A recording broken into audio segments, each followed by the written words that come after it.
On September the 26th, 1933, FBI agents kicked in a door in Memphis, Tennessee to capture Machine Gun Kelly. The man's newspapers called the most dangerous machine gunner in America and found him standing in his undershirt. He didn't have a weapon on him and he never reached for one. Some accounts say he murmured something about not shooting and others say he just stood there. Either way, what he didn't do is anything remotely resembling what Machine Gun Kelly was supposed to do. There was no machine gun waiting behind that door or no shootout, just a man standing in a hallway. I'm Mr. V and welcome back to the Hidden Lens. Today we're getting into how that man ended up in that hallway and how the most feared machine gunner in America never actually shot anybody. George Kelly Barnes was born on July the 18th, 1895, right in Memphis, Tennessee. His father was an insurance executive and the family was upper middle class with a nice house in the kind of neighborhood where people had opinions about your lawn. That's not the backstory you'd expect from a man whose name would end up on the FBI wanted posters next to the words, expert machine gunner. It's the backstory of the kid who sat behind you in church because his mama made him tuck his shirt in. And here's the part that gets me. George, he didn't like guns. The man who would become Machine Gun Kelly, which might be the most gun-specific nickname in American crime history, he didn't care for firearms one little bit. That's like being called Lightning McQueen and not having a driver's license. George grew up comfortable and went to good schools, and his father made good money, solid money. But the family carried problems that money couldn't fix. His father was a known philanderer, you know, those kind of people, which is a polite way of saying the men who couldn't keep his truck parked in his own driveway. George hated him for it and reportedly blackmailed his own daddy for car privileges and a bigger allowance, which is kind of an early indicator that this kid was going to find creative ways to extract money from people who didn't want to give it to him. Now, his mama, Elizabeth, was a person who actually he was really devoted to his mama. And she died right before he graduated high school. George blamed his daddy for cheating and said she died of a broken heart. Whether that's medically accurate is beside the point, but by the time George Barnes was 18 years old, the one person he loved was gone. And the man who was supposed to be his role model was somebody he couldn't stand. So he started drifting. In 1916, he married a girl named Geneva Ramsey. He was 21 and they had 2 sons. He enrolled in Mississippi State University to study agriculture, which is about the most normal guy decision a future public enemy has ever made. He wanted to farm. But his highest grade was a C+. And that was in physical hygiene, which is basically gym class for people who wear khakis. He dropped out and drove a cab for a year, and then Prohibition happened. The Volstead Act made it illegal to sell alcohol in America, which was like telling everyone in the South they can't have sweet tea no more. People were going to find a way. Al Capone was running Chicago in those days, and John Dillinger was already on his way to becoming the FBI's most wanted. But bootlegging, in most communities, wasn't even considered a serious crime. It was more like a public service, you know?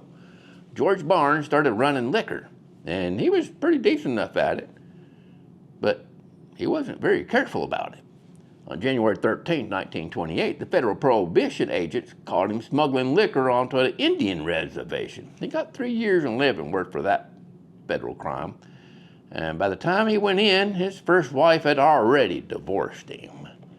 Leavenworth is where George Barnes met real criminals, the kind of men who robbed banks and kidnapped people and didn't have C+ averages in physical hygiene. They came out in 1930 a different person when he came out. Or maybe not a different person exactly, but a person who had different friends and different ideas about how to make a living. He was 35 years old, freshly divorced, and freshly out of prison. He had no trade and no degree and 2 sons that he wasn't raising. And then he met Kathryn Thorne. Kathryn Thorne was born Cleo May Brooks on, I think there's a middle name in there, another middle name, Cleo Lerda May Brooks on March 18th, 1904. Somebody got 4 names, you gotta watch them. Then again, I got 4 names.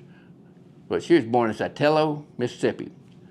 She was 26 when she met George, and she had already been married multiple times. You keep watching, I'll tell you one of my middle names.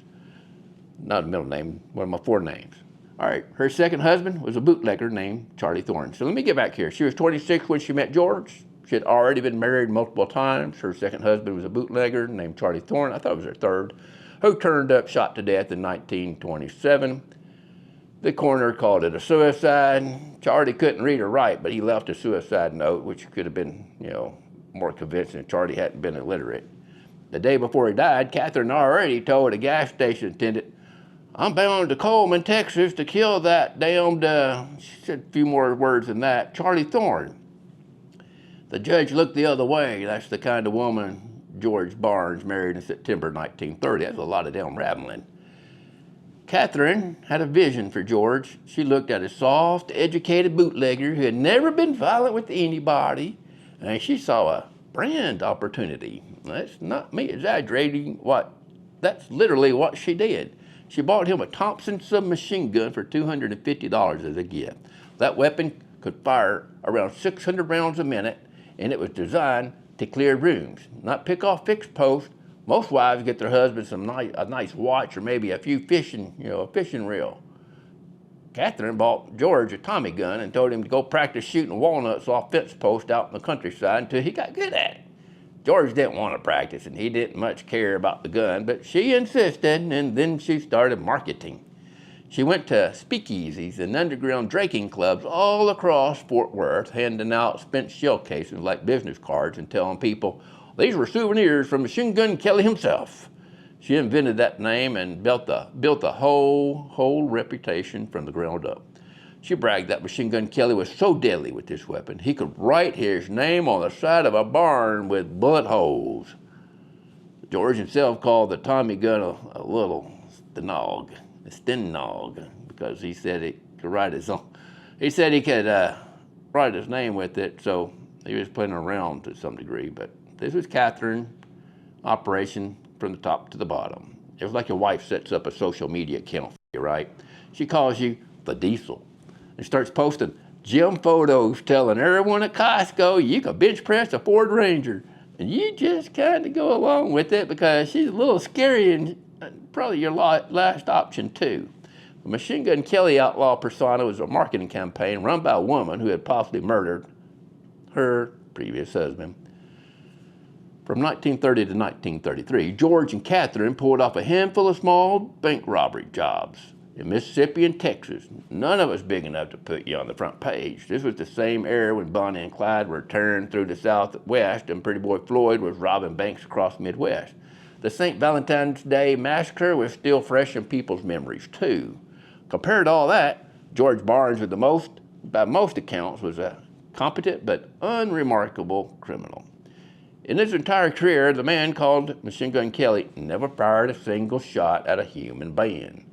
And the author, Carl, put it plainly. Kelly never fired a shot at anyone. He certainly never killed anyone. A remarkable statistic for a public enemy dubbed Machine Gun Kelly. But Kathryn wanted a big score, so at 11:15 at night on Saturday, July the 22nd, 1933, George and his accomplice, Albert Bates, walked into the porch of a mansion in Oklahoma City where a wealthy oil man named Charles Urschel was playing bridge with his wife and friends. They took him. Urschel was, they just took him, pick him up, take him off. Urschel was very, very rich. He'd married the widow of an oil magnate, Tom Slick, and combined their fortunes, making them one of the wealthiest couples in the state. The kidnappers drove him to the Shannon Ranch in Paradise, Texas. That's Kathryn's family. To her stepfather. Everybody called him Boss Shannon. The ransom demand was $200,000, which in today's money is close to $5 million. It was the largest ransom ever paid in America at that point, and it triggered a federal law that had been passed the year before in direct response to the kidnapping of Charles Lindbergh's baby. That law was the Federal Kidnapping Act. Most people knew it as the Lindenbaugh Law, and it made crossing state lines with a kidnapping victim a federal offense and punishable by death. Charles Urschel, though, was smarter than everybody in that farmhouse. Sitting there blindfolded, he memorized everything. He tracked the times that airplanes flew over. He paid attention to the sounds around him and how far off they were, and he worked out which direction the water was coming from. He was quietly building a mental map of exactly where he was being held. And the people holding him had absolutely no idea. They just thought he was being quiet. On July the 30th, a representative from the Urschel family handed over $200,000 in documented bills. That means like marked bills where they recorded serial numbers. So they released him. Kathryn immediately told George they should have killed Urschel so he couldn't identify him. George said no, killing him would be bad for business, which is maybe the most George Barnes sentence ever spoken. The man was a C+ student who thought about kidnapping in terms of customer relations. Dude, the FBI treated the Urschel case like a 5-alarm fire. J. Edgar Hoover had his agent named Gus Jones working the Kansas City massacre investigation. And Gus is one of his best men. That massacre was a brutal ambush outside Union Station in June of 1933, and it left 4 law enforcement agents or officers dead, and it stands as one of the bloodiest days of FBI history. Hoover pulled Jones off of it anyway and put him on the Urschel case. The Bureau worked every detail Urschel had memorized, matching the airplane schedules against flight routes and checking the sounds and distances had noted the layout. It led them straight to the Shannon Ranch, and they started pulling the thread. That's, like when you've got a little thread and you pull it and it starts to unravel. Being a little cutesy here. Here's where the Machine Gun Kelly legend started working against George and Kathryn, because the FBI published wanted posters in August of 1933 describing Kelly as an expert machine gunner, and the newspapers ran with it. As far as the press was concerned, they had found themselves another Dillinger, but this one wasn't dead. It didn't matter that George Barnes never shot anybody. The story was so good, it was too good, and the facts weren't going to get in the way of a clean headline. For 2 months, George and Kathryn ran, bouncing around the country and spending that marked ransom money, which is about the dumbest thing you could do.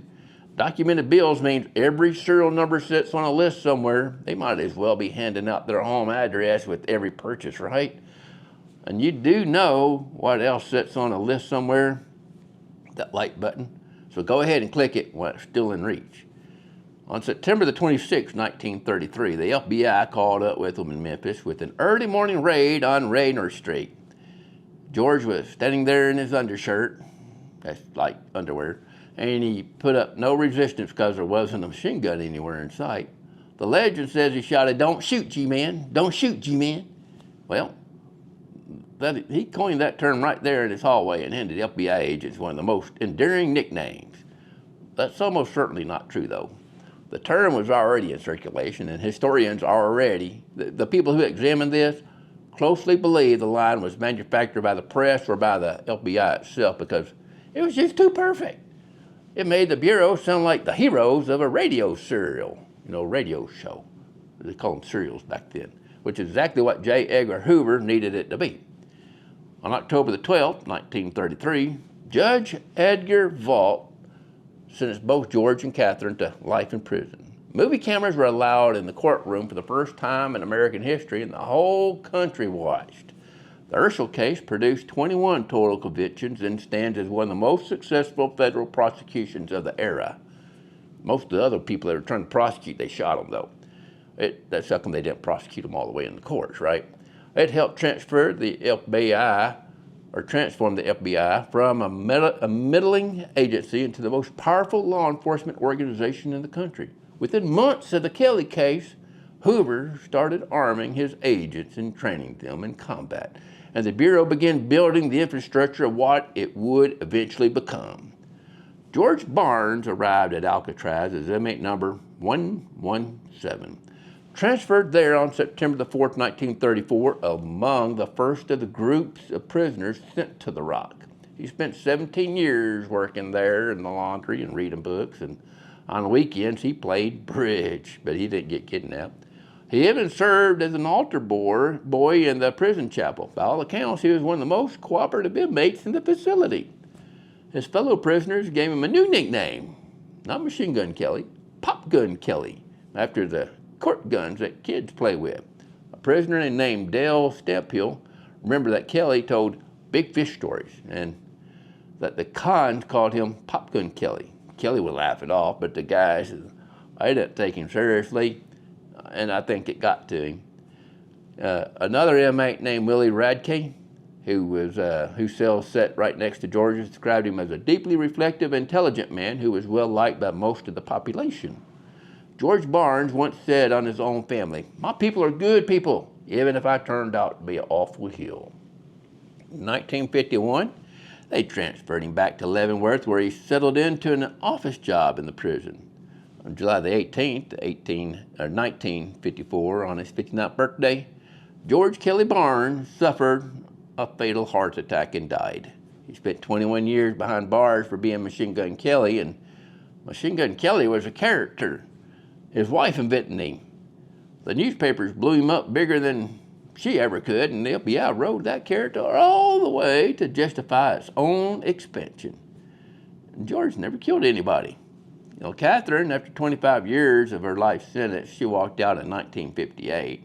She lived quietly in Oklahoma under the name Lyra Cleo Kelly until she died in 1985 at 81 years old. The woman who built the most famous outlaw brand of the Depression spent her last 27 years making absolutely sure nobody knew who she was. Junior. That's my fourth name.